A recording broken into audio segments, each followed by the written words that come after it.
Bismillahirrahmanirrahim. Assalamualaikum warahmatullahi wabarakatuh.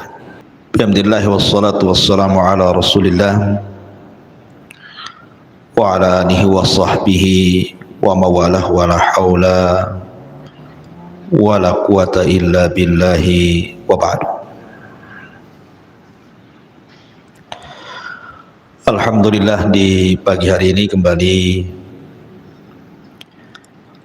kita bisa duduk untuk bertalabul ilmi di Masjid Nidaul Ilmi setiap Rabu pukul 10. Salawat dan salam kita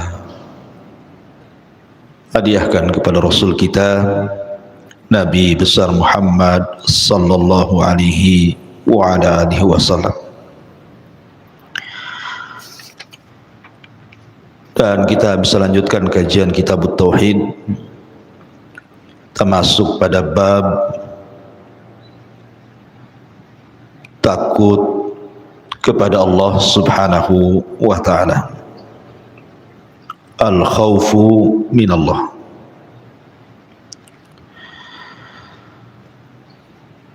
Takut kepada Allah subhanahu wa ta'ala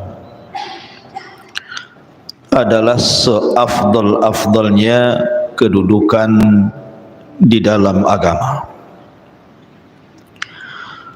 Karena takut itu bagian daripada rukun ibadah hati,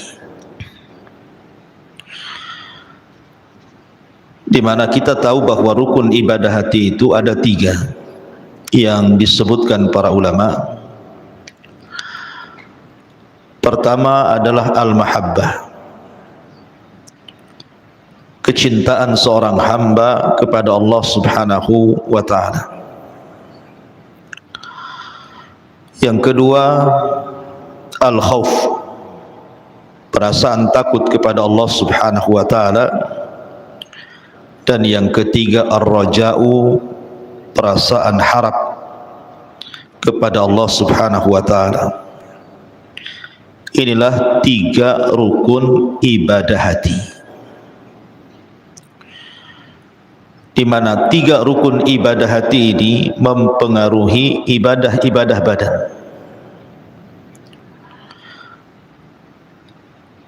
Karenanya ibadah itu tidak akan berpahala kalau sampai satu di antara rukun ibadah hati ini tidak tertanam saat melakukan taqarrub ilallah, beribadah kepada Allah subhanahu wa ta'ala. Karena terkadang 3 rukun ibadah ini justru membatalkan ibadah.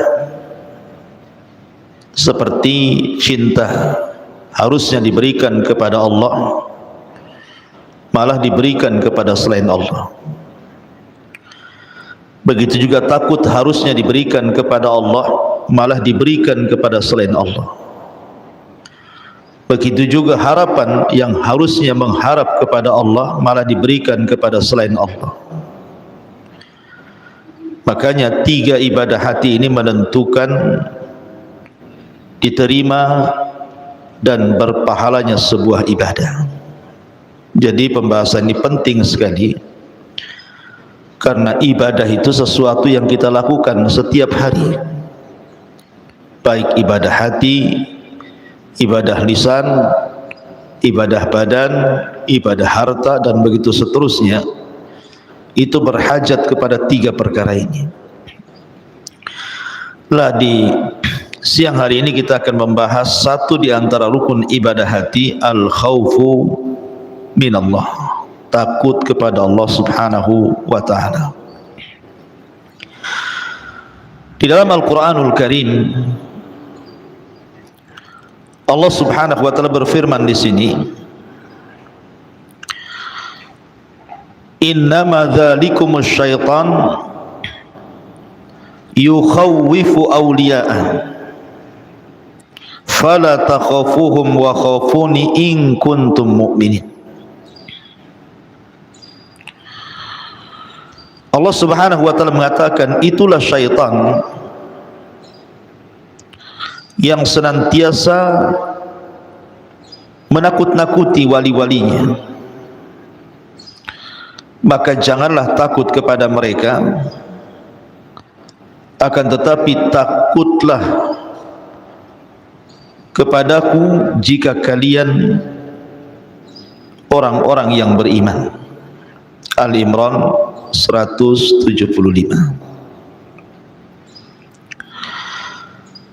Pada ayat ini Allah Subhanahu wa taala memerintahkan kepada kita untuk mengalahkan takut yang diberikan kepada selain Allah harus diberikan kepada Allah. Dahulu di zaman Nabi sallallahu alaihi wasallam, Nabi dan para sahabat pernah diancam oleh orang-orang kafir Quraisy, dan ancaman itu tidak main-main, karena orang-orang Quraisy ketika mereka merasa menang di perang Uhud dan kaum muslimin mengalami kekalahan yang telak, sampai 70 sahabat menjadi syuhada di perang Uhud, sampai-sampai Nabi sallallahu alaihi wasallam dihabarkan mati di perang ini, sehingga para sahabat banyak yang tunggang langgang. Akhirnya kemudian tersebar kabar bahwa Nabi sallallahu alaihi wasallam masih hidup. Kabar kematian Nabi SAW tidak benar, karena ketika itu ada seorang sahabat namanya Mus'ab ibn Umair. Itu satu di antara 7 syuhada Uhud yang gugur di perang Uhud. Itu perawakannya mirip dengan Nabi. Jadi ketika dia gugur di perang ini, orang menyangka bahwa mereka telah membunuh Nabi, padahal yang dibunuh bukan Nabi. Sehingga kemudian menjadikan kaum muslimin akhirnya mengalami kekalahan. Salah satunya juga karena para pemanah yang ditempatkan Rasul itu kemudian turun, tergiur dengan ghanimah yang ada di bawah. Intinya bahwa dalam peperangan ini kaum muslimin kalah dan mengalami kerugian yang banyak. Akhirnya mereka pun pulang ke Madinah. Ketika kemudian orang-orang musyrik merasa menang di perang Uhud, akhirnya orang-orang musyrik mempersiapkan pasukan besar dan mengajak berperang di sebuah tempat namanya Hamr al-Asad, yang ketika itu pemimpin kaum musyrikin dipimpin Abi Sufyan.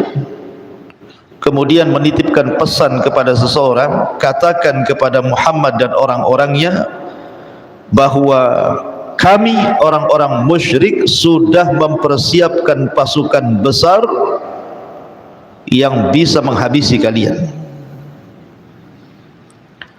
Jadi Abi Sufyan dan orang-orangnya berusaha menakut-nakuti Rasul dan kaum muslimin dengan pasukan besar, dengan kekuatan, dengan jumlah peralatan perang, dan begitu seterusnya.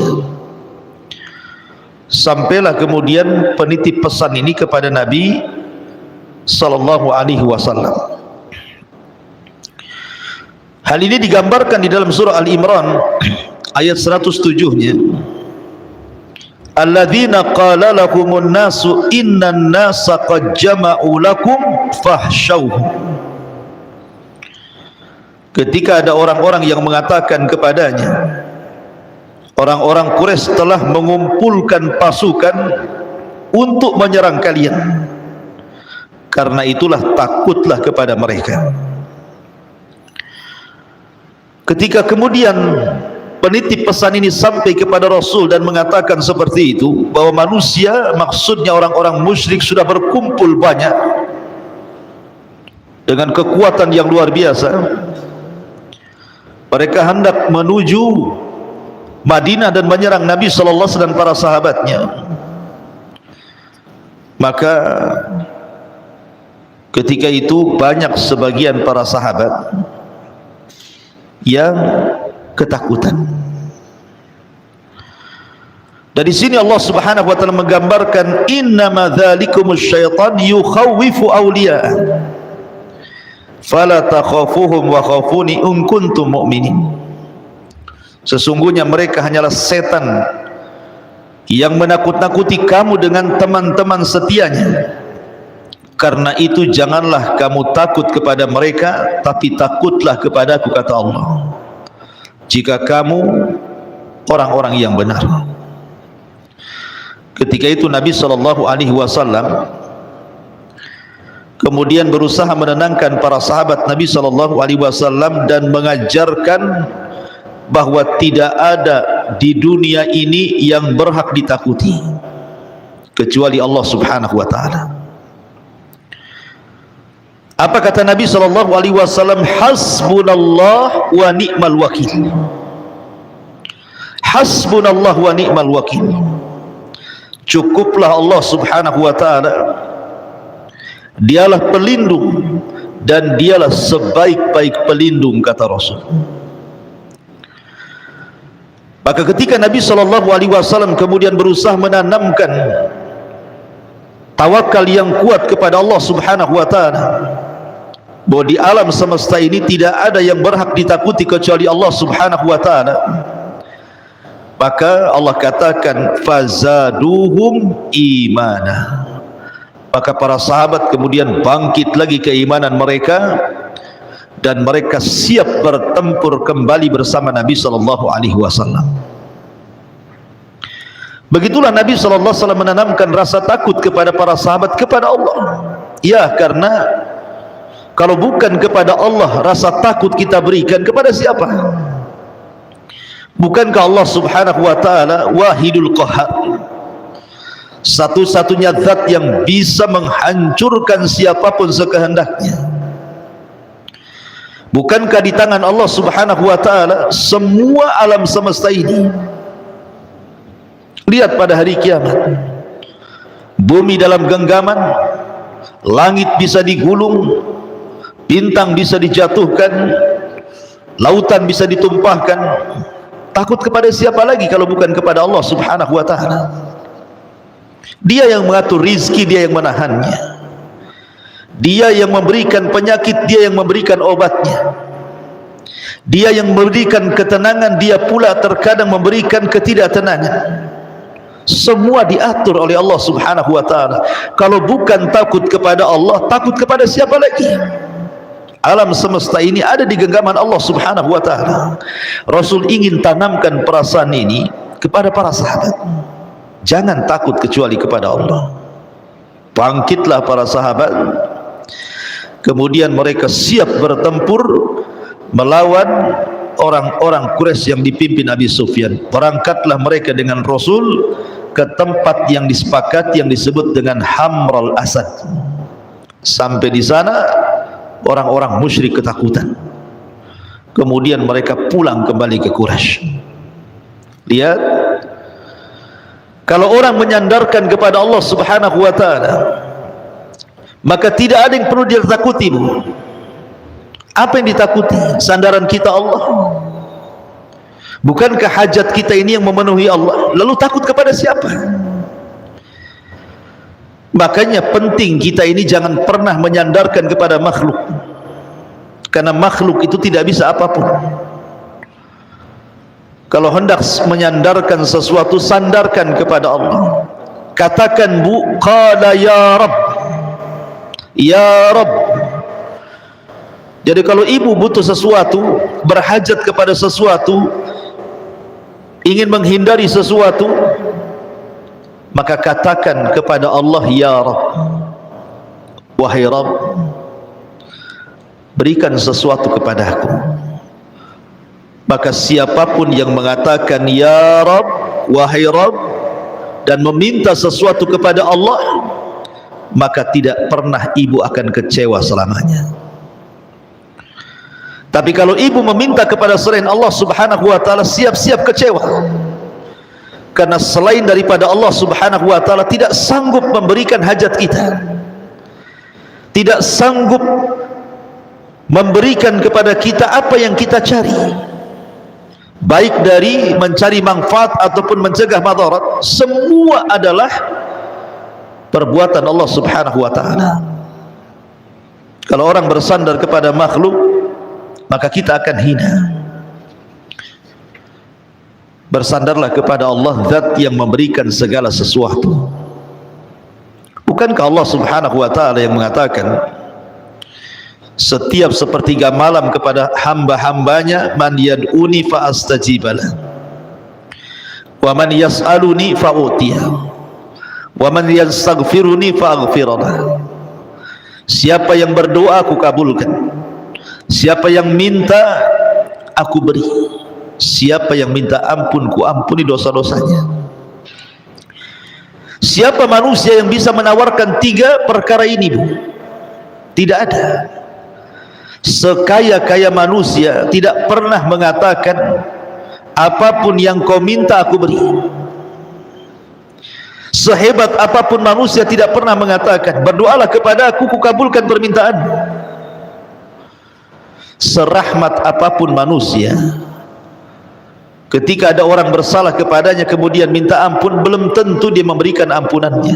Hanya Allah yang bisa mengijabah doa, memberikan permintaan dan mengampuni setiap manusia yang berdosa walaupun dosanya melambung ke langit. Sudah pantas Allah subhanahu wa ta'ala kita takuti, kita agungkan. Maka di sini Allah subhanahu wa ta'ala mengatakan, innama dzalikumus syaitan yukhawwifu awliya'ah fala takhafuhum wa khafuni in kuntum mu'minin.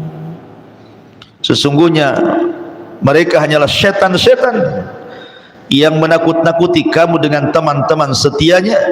Karena itu janganlah kamu takut kepada mereka, tapi takutlah kepadaku jika kalian orang-orang yang beriman. Ketika Allah subhanahu wa ta'ala menyandarkan rasa takut dengan keimanan, menunjukkan bahwa syarat keimanan itu harus ada perasaan takut. Maknanya bahwa takut itu mempengaruhi iman. Kalau takutnya kuat kepada Allah berarti kuat pula imannya. Kalau rendah takutnya kepada Allah, rendah pula imannya. Jadi rasa takut kepada Allah itu termasuk syarat daripada keimanan. Maka jangan pernah kita berikan rasa takut ini kecuali kepada Allah subhanahu wa ta'ala. Lalu takut kepada Allah subhanahu wa ta'ala itu seperti apa?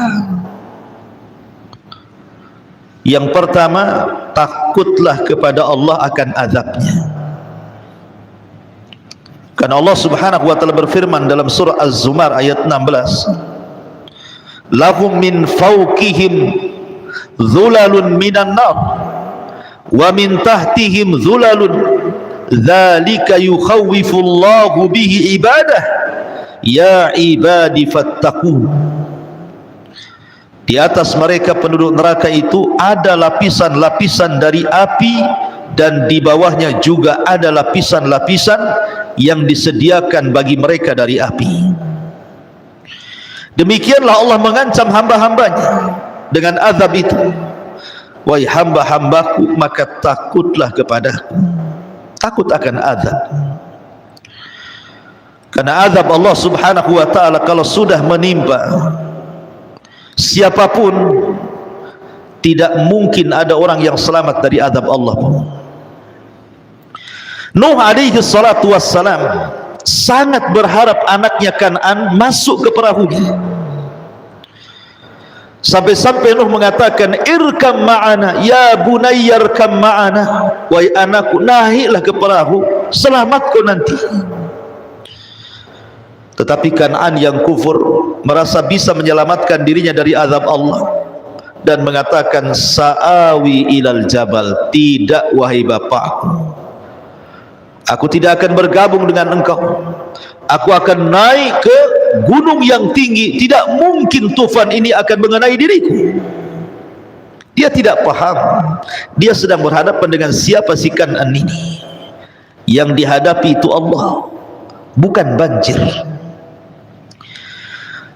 Walaupun dia mengatakan sa'awi ilal jabal, saya akan naik ke gunung, ya'simuni minal ma', bisa menjaga diriku dari bahtera tupan ini. Nuh mengingatkan berkali-kali, la asimal yaum, nak, tidak ada yang selamat hari ini, nak. Nuh berusaha mengatakan kepada anaknya, tidak ada yang selamat, nak, hari ini. Masuk, nak, ke perahu. Tapi Kan'an terus saja menyingkir dan menjauh dari ayahandanya yang hendak menyelamatkannya.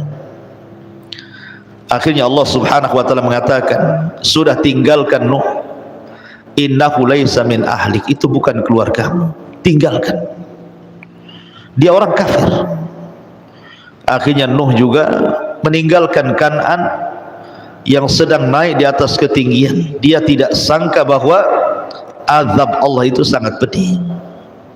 Akhirnya kemudian bahtera banjir pun menggulung semua manusia sampai di atas bukit dan di atas gunung. Tidak ada yang selamat, termasuk Kan'an tenggelam dan mati kena tufan azab bagi kaum Nuh alaihi salatu wassalam. Ya, karena azab Allah subhanahu wa ta'ala itu sangat pedih, maka kita harus takut dengan azab Allah subhanahu wa ta'ala, dan jangan merasa aman dari azab Allah. Betapa banyak orang-orang yang merasa aman dari azab Allah, tiba-tiba azab sampai kepada mereka. Ingat, manusia boleh membuat makar, tapi Allah juga punya makar, dan sebaik-baik makarlah makar Allah subhanahu wa ta'ala. Sehebat apapun manusia menghindar dari azab Allah, tetap saja azab Allah akan sampai kepada mereka. Dan terkadang azab Allah itu ditimpakan saat manusia sedang lalai. Lihat di negeri kita, Bu, sebuah percontohan saja. Apabila Allah subhanahu wa ta'ala murka, kemudian Allah subhanahu wa ta'ala membuat gunung meletus, membuat bumi bergetar dengan gempanya, membuat luapan api sehingga menjadi tsunami. Siapa yang bisa menyelamatkan? Harta benda yang mereka kumpulkan sedari kecil sampai kemudian memiliki rumah tingkat megah mewah, kendaraan, habis disapu dengan gempa, disapu dengan banjir, disapu dengan lahar, dan begitu seterusnya. Tidak ada yang bisa menyelamatkan kecuali Allah. Karena Allah itu idza arada syai'an an yaqula lahu kun fayakun. Kalau Allah menghendaki sesuatu, Allah tidak tinggal katakan jadi. Ya, maka sudah sepatutnya kita takut dengan azab Allah subhanahu wa ta'ala. Kemudian juga takut akan maksiat yang dilakukannya. Harusnya kalau orang bermaksiat itu tanamkan rasa takut. Setiap maksiat itu pasti ada madarat yang akan menimpanya. Karena kaidah agama itu setiap perintah pasti ada maslahat, setiap larangan pasti ada madarat. Maka maksiat itu bagian daripada larangan, pasti ada madarat. Perhatikan, Bu, sabda Nabi SAW. Ketika Nabi SAW berceramah kepada orang-orang muhajirin, kata Nabi SAW, wahai muhajirin, khamsun khamsu hisalin idza btulibtum bihinna fa'udzu billahi an yudrikuhun atau an tudrikuhun. Khamsu hisalin idza btulibtum, apabila kalian terkena 5 musibah, apabila terkena kalian, maka aku berlindung kepada Allah subhanahu wa ta'ala 5 perkara ini jangan sampai menimpa kalian. Nabi SAW menggambarkan beberapa perkara yang menyangkut dengan maksiat dan akibat maksiat. Apa kata Nabi? lam tadharil fahishatu fi qaumin qat, tidaklah sebuah kaum terang-terangan melakukan perzinahan, homoseksual, lesbi, LGBT, hatta yu'linu biha, sampai dia terang-terangan, sudah tidak punya rasa malu lagi. Apa kata Rasul? Illa fasha fihimut ta'un wal auja allati lam takun madat fi aslafihimul ladzina madaw, maka akan ditimpakan kepada orang-orang tersebut penyakit taun atau penyakit-penyakit yang belum pernah terjadi sebelumnya. Setiap maksiat itu ada efek dan dampaknya. Ketika Nabi SAW mengatakan, apabila sebuah fahisyah, perzinahan, homoseksual, lesbi, LGBT dan yang lainnya terang-terangan dilakukan, dibela, maka Allah akan kirim kepada mereka azab. Berupa apa? Disebarnya penyakit. Sampai hari ini yang namanya penyakit AIDS, yang belum pernah ada di zaman Rasul dan juga para sahabat, dan di zaman salaf, dan baru tersebar di zaman kita. Para pakar berusaha untuk mencari obatnya. Para dokter-dokter, profesor-profesor, para penemu berusaha mereka meneliti ini penyakit apa. Mereka berusaha untuk mencari obatnya, dan sampai hari ini belum ditemukan obatnya. Mereka tidak sadar, sehebat apapun pertemuan dan penelitian mereka untuk mencari obat yang namanya penyakit AIDS itu, percuma saja. Karena yang mereka lawan itu bukan penyakit, yang mereka lawan itu bukan AIDS-nya, bukan. Yang mereka lawan itu Allah. Sekalipun ditemukan obat-obatan yang bisa menyembuhkan AIDS itu, Allah bisa mengirim penyakit yang lain, bakteri yang lain yang mungkin boleh jadi lebih dahsyat dibandingkan AIDS. Karena yang mereka lawan itu Allah. Mereka tidak sedang melawan penyakit. Yang bisa menyembuhkan dan menghentikan peredaran penyakit ini adalah berhenti untuk tidak melakukan fahisyah. Itu yang dikehendaki Allah. Berhenti untuk tidak berzina, berhenti untuk tidak homoseksual, berhenti untuk tidak lesbi, berhenti untuk bergabung dengan LGBT. Itu yang Allah kehendaki. Bukan kemudian maksiat ini dibiarkan, muncul penyakit, diobati penyakitnya, nggak akan ketemu obatnya. Sekalipun ketemu, didatangkan penyakit yang lebih parah dari itu. Sekali lagi, bahwa mereka sedang menghadapi Allah, bukan sedang menghadapi penyakit. Maka takutlah akan maksiat kepada Allah Azza wa Jalla.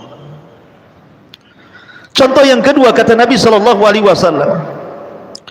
malam yang kusu mikyala wal mizan illa ukhidhu bis sinin wa syiddatil maunati wa jawri sultani alaihi. Selama mereka tidak meninggalkan di dalam mengurang-urang takaran, mengurang-urang timbangan, mengurang-urang meteran, atau istilahnya curang dalam berdagang, melakukan riba dalam berdagang, menzalimi orang dalam berdagang, mengambil hak orang dalam berdagang, dan yang semacamnya, kecuali ditimpakan 3 azab kepada mereka. Pertama, azab pacaklik yang berkepanjangan, yang kedua susahnya ekonomi, dan yang ketiga dikirimkan para penguasa zalim. 1 maksiat azabnya 3, naudzubillah. Maka takutlah kepada maksiat. Karena 1 orang bermaksiat, Bu, terkadang yang terkena imbasnya itu bukan orang yang maksiat saja, bisa 1 kampung. Saya contohkan, ada kisah Israiliyat di zaman Nabi Musa. Di zaman Nabi Musa alaihi salatu wassalam, pernah terjadi paceklik hebat, tidak turun hujan. Akhirnya kemudian Nabi Musa mengumpulkan Bani Israel di tanah lapang. Musa pun berdoa kepada Allah Subhanahu wa taala agar Allah Subhanahu wa taala menurunkan hujannya. Tetapi bukannya turun hujan, awan itu semakin memutih, tidak ada tanda-tanda hujan.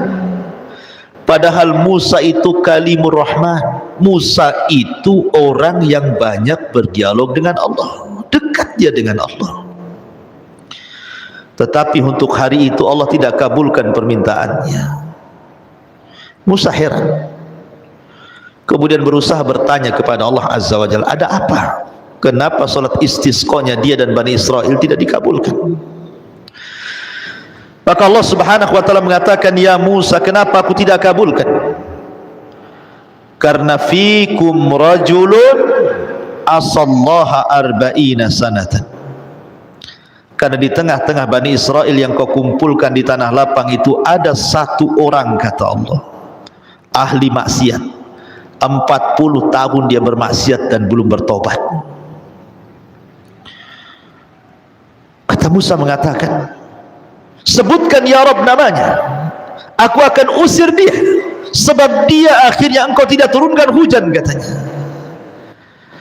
Maka Allah Subhanahu wa taala mengatakan, tidak mungkin saya sebutkan ya Musa, ini privasi.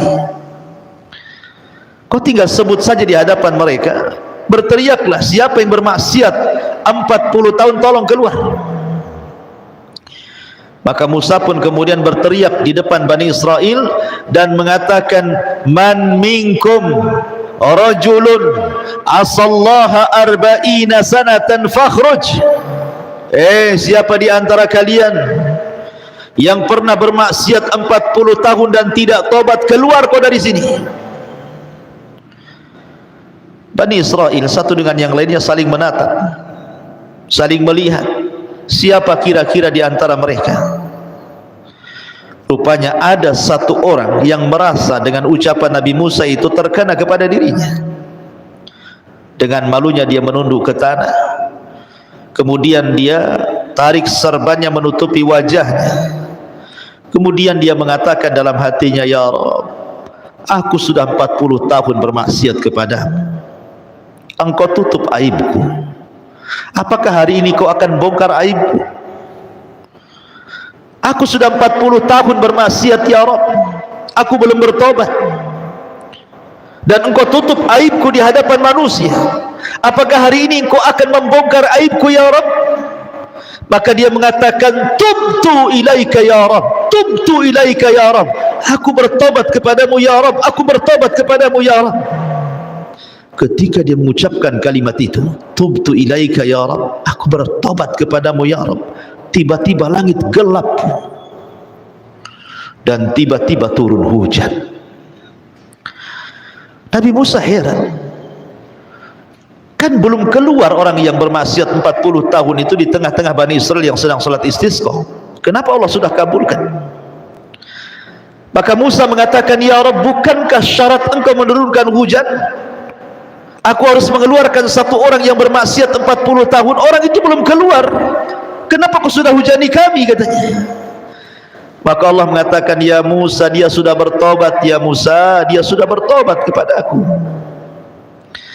Kemudian Musa mengatakan, ya Rabb, beritahu siapa namanya, mana orangnya, tunjukkan batang hidungnya kepada aku. Maka Allah mengatakan, ya Musa, waktu dia bermaksiat 40 tahun ku tutup aibnya, sekarang dia sudah bertobat, ku bongkar aibnya. Tidak wahai Musa, tidak. Allah rahim. Lihat, satu orang bermaksiat, satu kampung Bani Israel terkena imbasnya. Maka hendaklah seseorang takut terhadap maksiat kepada Allah Subhanahu wa taala, karena akan mengakibatkan bencana besar yang bukan hanya menimpa orang yang bermaksiat, tetapi orang-orang baik pun terkena imbasnya. Kemudian juga di antara takut kepada Allah adalah takut terjerumus kembali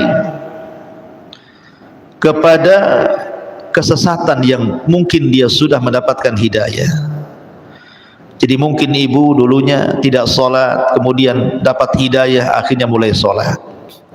Dulu tidak pernah puasa Ramadan, akhirnya dapat hidayah, jadilah dia puasa Ramadan.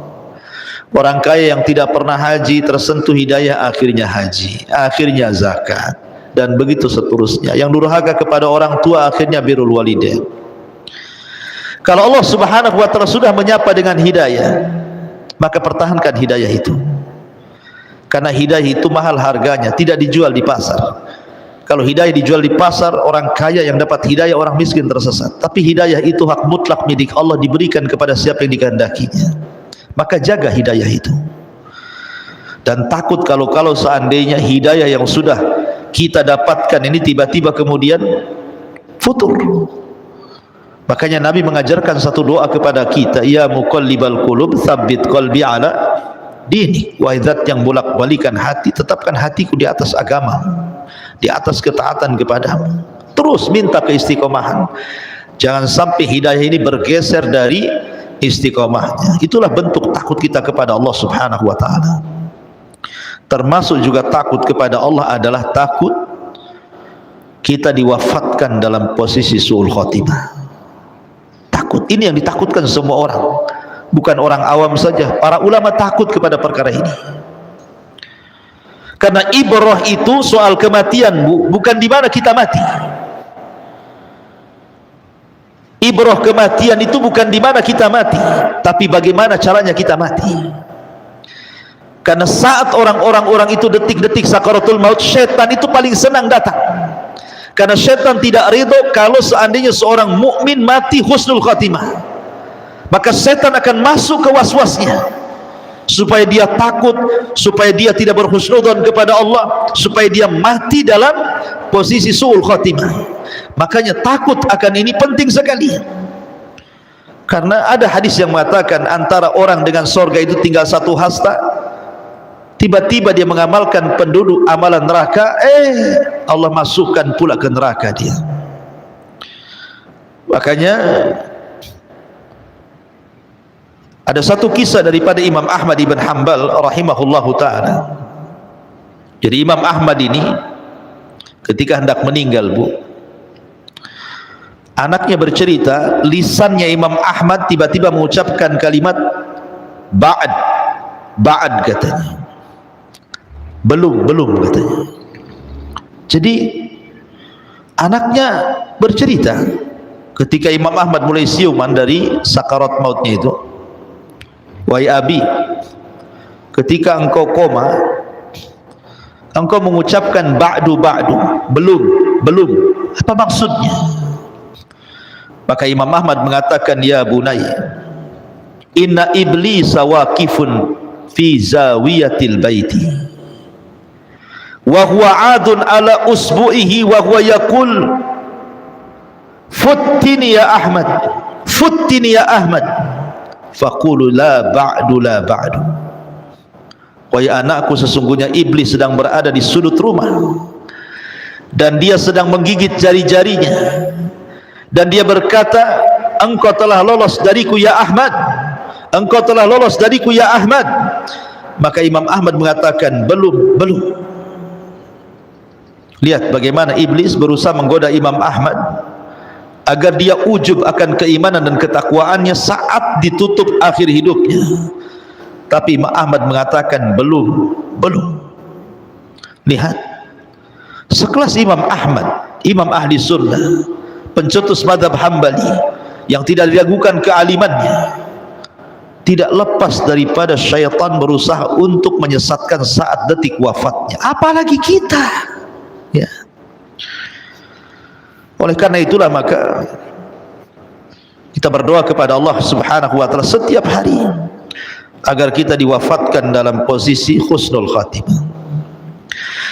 Ma'asyiral muslimat yang dimuliakan Allah Subhanahu wa ta'ala, takut itu ulama membagi menjadi 4 macam. Ada takut yang disebut dengan takut ibadah. Waliman khafa maqama rabbih jannatan. Dan bagi yang takut kepada Rabbnya, maka Allah berikan kepadanya 2 istana di sorga. Dan takut ibadah itu seperti takut yang sudah saya jelaskan tadi. Kemudian yang kedua, inilah yang jadi pembahasan, takut yang mengantarkan kepada syirkul akbar. Hati-hati, takut yang mengantarkan kepada syirik besar, yang disebut oleh para ulama sebagai khaufus sirri, takut yang sifatnya rahasia, yang terselubung dalam sanubari manusia. Dan dijelaskan para ulama, wa huwa an yakhafa min ghairillahi min wasanin aw taghutin aw yusibuhu bima yaqra. Takut sir, takut terselubung, tersembunyi dalam hati adalah seseorang yang takut kepada selain Allah, baik dari berhala, dari patung, dari sesembahan, dari taghut. Takut menimpa sesuatu yang ia tidak suka. Jadi kalau seandainya kemudian orang takut kepada berhala, orang takut kepada selain daripada Allah Azza wa Jalla, takut kuburan, takut pohon, takut lembah, takut selain daripada Allah, seperti orang dulu gitu ya. Di tempat saya sana di Majalengka itu sering saya ceritakan, Bu, ada pohon namanya pohon beringin. Terus semakin gede, makin banyak janggutnya, itu makin ditakuti itu. Apalagi kalau tempatnya itu di pinggir-pinggir jurang, Bu. Kadang-kadang orang nggak berani lewat di situ karena takut sama pohon. Sehingga terkadang orang lewat di situ karena takut kemudian ada penunggunya menimpakan sesuatu kepada dia. Terkadang dikasih sesajen tuh,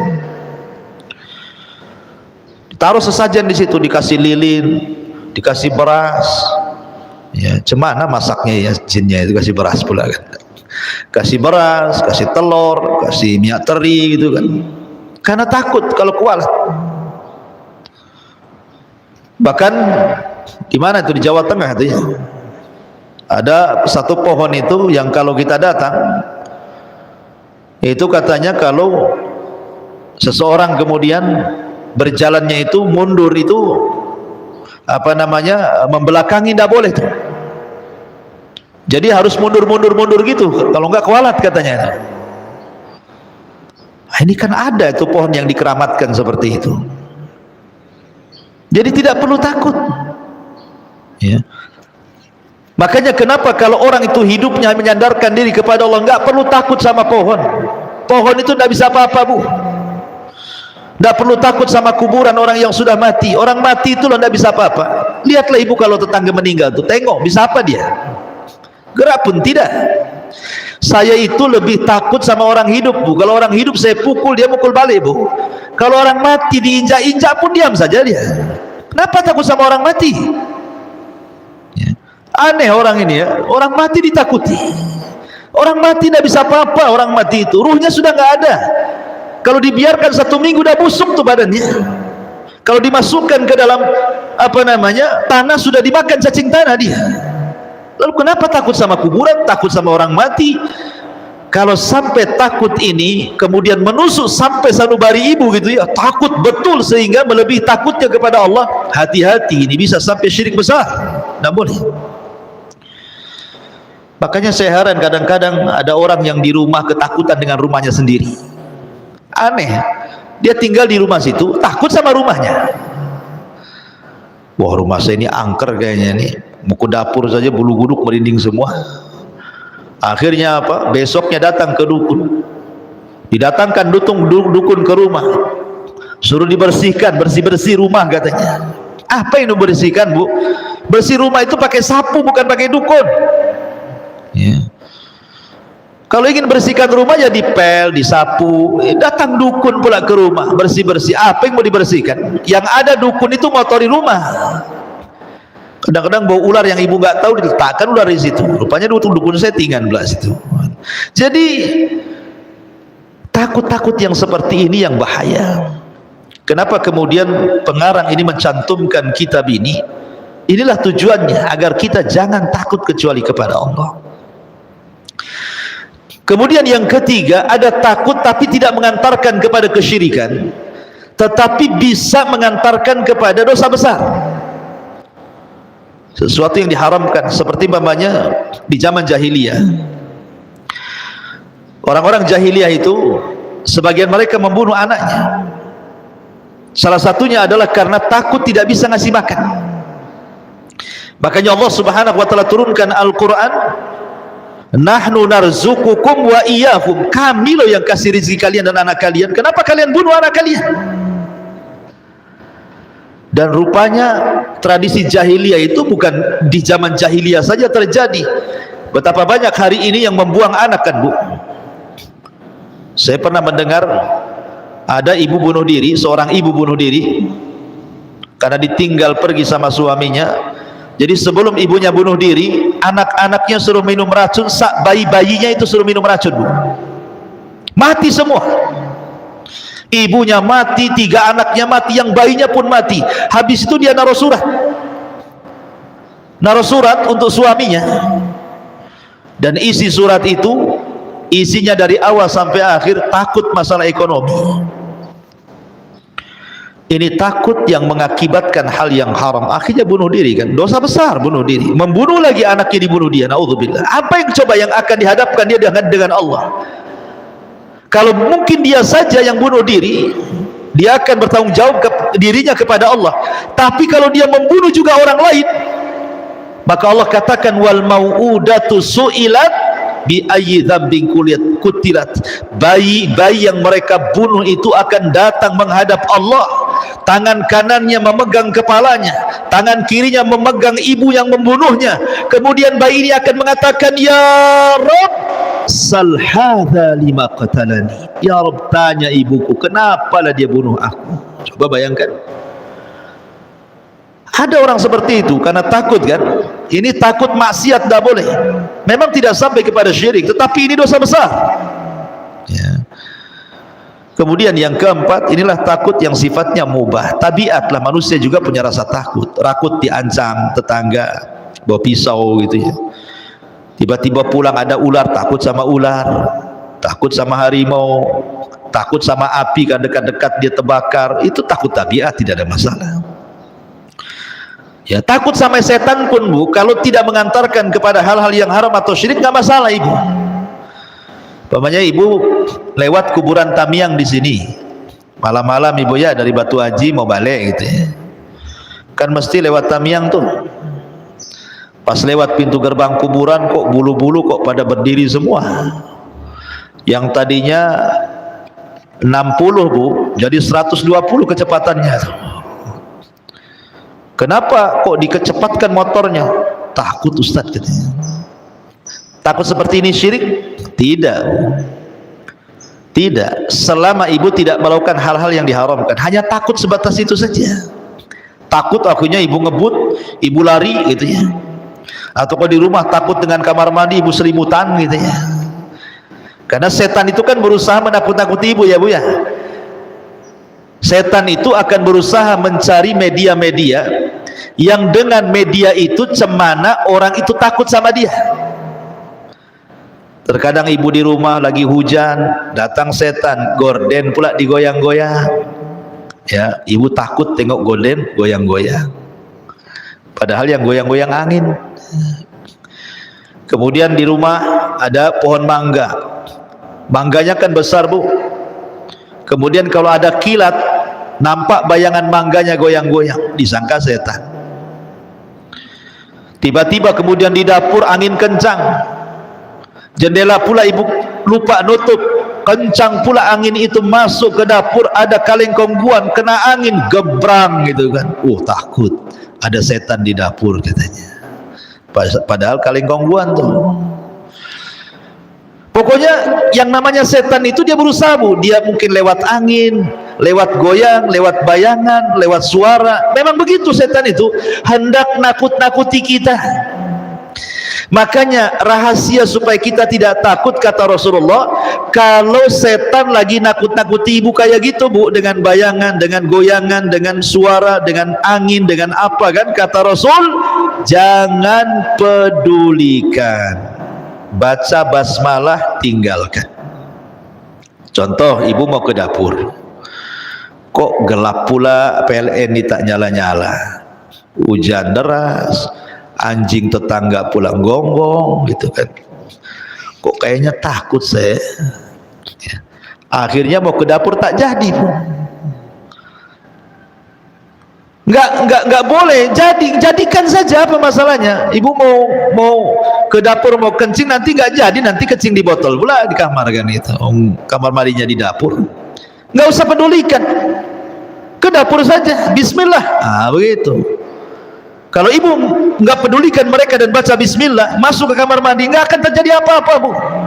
Enggak akan terjadi apa-apa. Asal itu yang diucapkan, dan tidak perlu banyak dialog, cukup baca basmalah, Bu. Enggak perlu siapa di dapur, enggak ada apa-apa. Enggak di rumah ibu kan siapa yang tahu? Ya ibu lah yang tahu, paling ada anaknya, ada suaminya. Ngapain teriak-teriak di dapur? Siapa di luar, saya di dalam. Enggak perlu, baca basmalah, masuk kamar mandi, selesai buang hajat, balik lagi ke rumah, ambil selimut, kurung, selesai.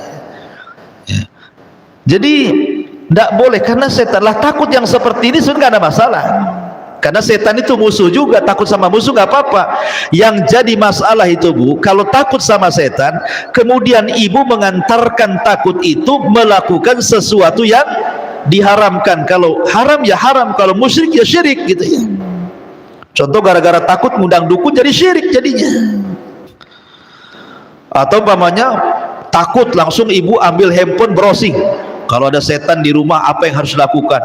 Rupanya di internet itu harus gantungkan bawang putih, bawang merah, bawang ini, bawang itu, semua bawang digantung, Bu. Sayanglah bumbu dapur tuh ya. Berarti ibu salah web tuh ngetiknya, bagaimana cara ngiri setan, masuk pula ke web dukun ya. Itulah yang jadinya kan masuknya ya. Kalau mau cari web yang Ustadz Sunnah lah, gimana menurut sunnah ngusir setan, baru keluar semua doa-doa di situ ya. Kalau masuk web dukun, yalah keluar bawang putih, bawang merah, cabai hijau, cabai merah, semua keluar ya, Bu ya. Jadi yang menjadikan syirik itu bukan takutnya. Setelah takutnya ibu ini mau melakukan apa, itu yang kemudian bisa mengantarkan kepada syirik atau hal-hal yang diharamkan. Ini dalil yang pertama yang dicantumkan mu'alif rahimahullah ta'ala. Kemudian Allah mengatakan, wa qauluhu innama ya'muru masajidallah man amana billahi wal yaumil akhir wa aqama as-salata wa ata az-zakata wa lam yahsha illallah fa asa ulaika ay yakunu minal muhtadin. Sesungguhnya mereka yang memakmurkan masjid-masjid Allah hanyalah orang-orang yang beriman kepada Allah dan hari akhir, serta tetap melaksanakan salat, menunaikan zakat, dan tidak takut kepada siapapun kecuali kepada Allah. Maka mudah-mudahan mereka termasuk orang-orang yang mendapatkan petunjuk. Di sini Allah Subhanahu wa taala menjelaskan bahwa orang yang memakmurkan masjid itu terbagi dua. Ada yang memakmurkan masjid secara hissi, bangunan, ada secara maknawi, dengan sholat, dengan zikir, baca Quran.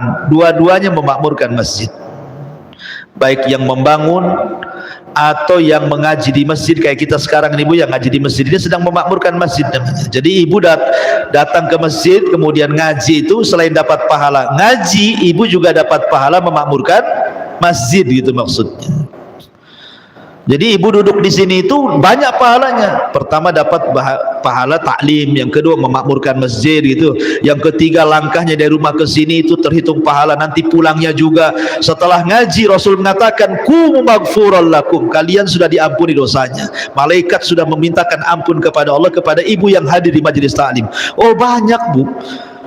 Kalau orang dah hadir di majelis taklim itu macam-macam pahala ya. Tapi banyak juga yang tak tertarik, tak tahu juga saya. Orang lebih mencukupkan, kan live di YouTube Ustaz. Cukuplah saya nengok di YouTube aja lah, tidak perlu datang katanya. Kan sudah ada radio.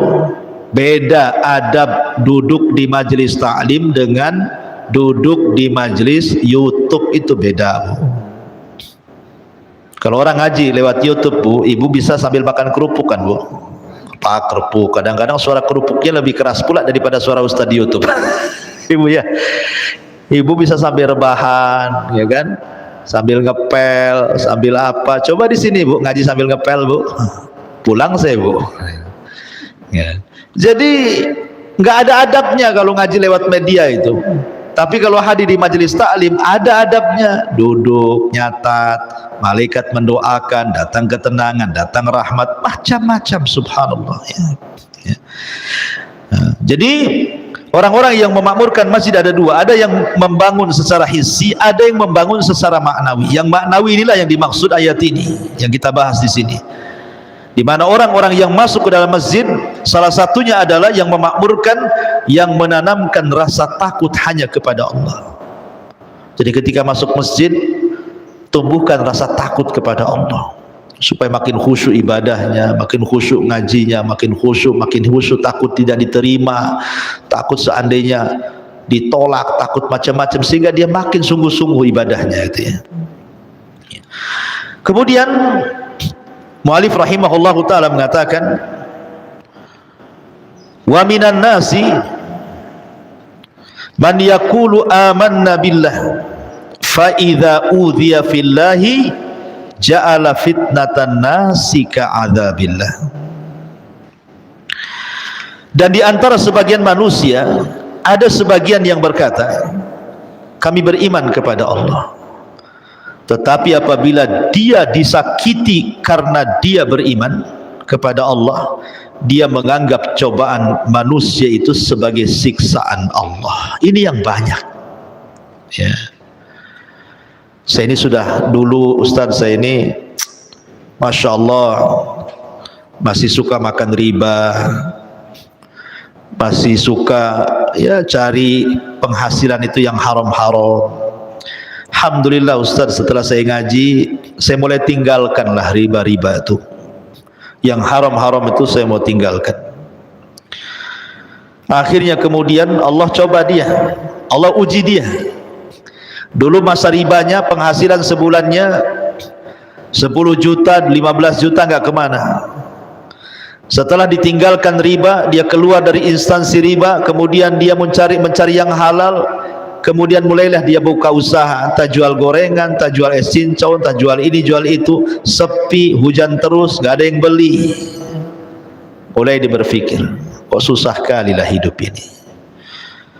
Kayaknya sedang diuji, sedang diazab saya sama Allah ini. Akhirnya mulai dia terpikir, setan masuk.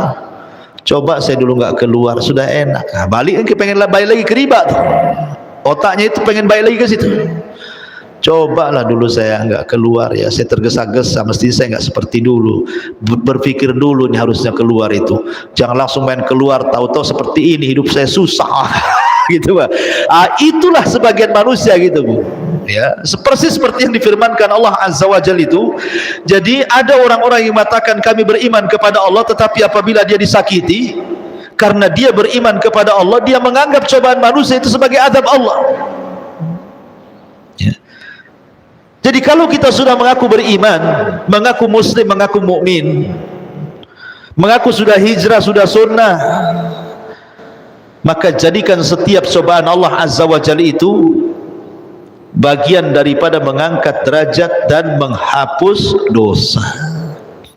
Karena banyak manusia-manusia itu yang mengatakan apabila datang musibah kepadanya, anaknya sakit, terus sakit dapat kunjung sembuh, mulai dia sakhat, marah kepada Allah. Ya Allah, kenapa aku terus yang diuji?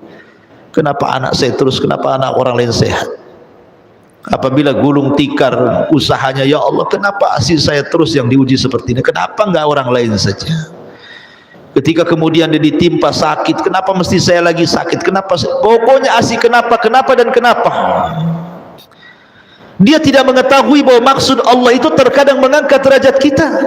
Boleh jadi mungkin kita dulu banyak dosa, dengan diberikan ujian itu Allah sengaja ingin menghapuskan dosa-dosa itu tanpa beramal dengan cara cukup sabar.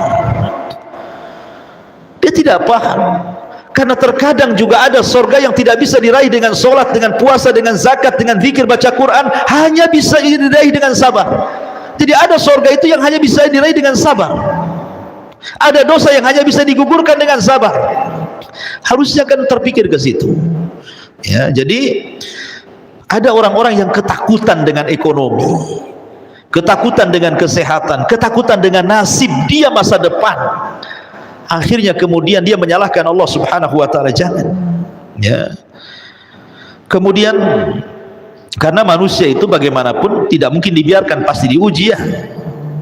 Karena dunia ini tempat darul bala, tempat ujian. Ada 3 perkara tidak mungkin lepas bagi manusia. 1, manusia ini tidak pernah istirahat.